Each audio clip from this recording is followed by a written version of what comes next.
Hello and welcome to the opening show of our primetime series, What Would You Do?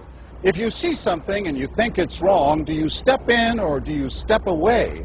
What people say and what they do aren't always the same. That's why our hidden cameras are so revealing.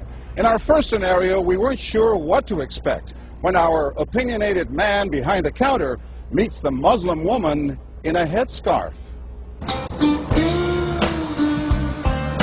Deep in the heart of Texas, at this little roadside bakery, bigotry is being served with a coffee and bacon. Sir, I had a question.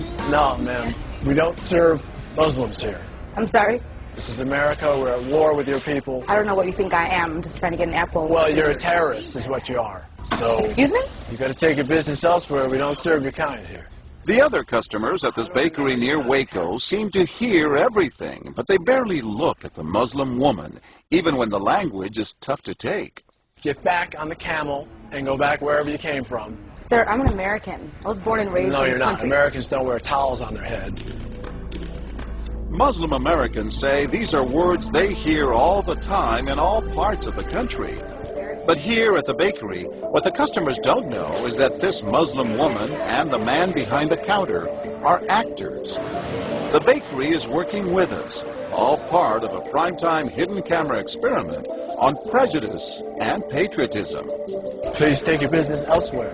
Am I asking too much? When no one even tries to help her, she makes a direct appeal. Sir, would you mind ordering me an apple strudel? That's why I'm here.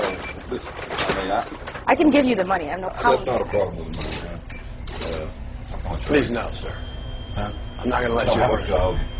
But when he gives her the cold shoulder, she finally just leaves. You could have helped her out. You could have spoken up. Why not? Me speak up for her?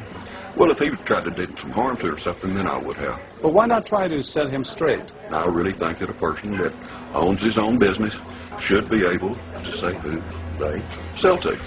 She's not American. Others seem to agree with our actor as to who's an American and who's not. Is it all based on the way we look? I'm an American citizen. I just would like an apple strudel, please. Well, I'm sorry. Then why don't you dress like an American? You're This so is American. for religious purposes, sir, and I don't think you have any right to say anything. So I'm religious. I don't wear, Halloween costumes around. I mean, am I wrong here, sir? Not me. I run my business the way I want to run. That's right. Don't come in here with that shoes and skirt on. This customer is adamant that the man behind the counter is doing the right thing. I'm ready for you. But the fact is, it's against the law to deny service to someone based on their race or religion. My name is John Quinones, and I'm with ABC News. What did you think of what you heard here? I didn't hear anything racist. He told her he wouldn't serve her. Well, he can say he wouldn't serve you if you come in here barefooted without a shirt on. But she wasn't barefoot or without a shirt on. Well, she wasn't dressed right. What do you mean? If I was running the place, I'd do the same thing. You wouldn't let Muslims shop at your store? I sure wouldn't. We never expected customers to be so candid. How do I know you don't have a bomb in there? Watch what happens this time when, once again, our Muslim woman is denied service This is not right.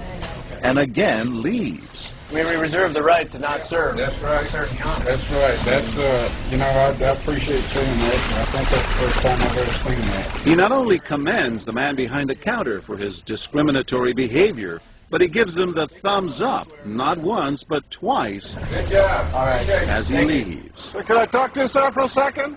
But when I approach, Sir, we're with ABC News. there is no thumbs up for me. We staged a little experiment in there to see how people would react to that kind of attitude.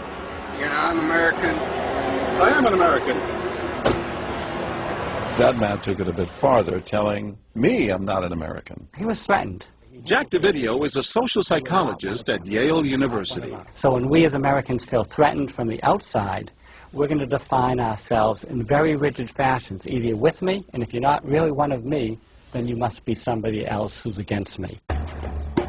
The young woman in our experiment is an actor, but for this woman, discrimination is all too real. Nahaya Javed helped us design our experiment. Although born in Chicago, she says she's constantly characterized by fellow Americans as the enemy. They always start off with, you're a terrorist, Osama lover, towel head, camel jockey, on and on. While attending college in Texas, she says she continually suffered verbal abuse and has even been physically attacked just because she's Muslim. They assume I'm not from here, and if I tell them I'm American, they're like, no, you're not. Just because you were born here doesn't make you American. And I'm like, so what makes you American? It's a daily battle. Mm-hmm.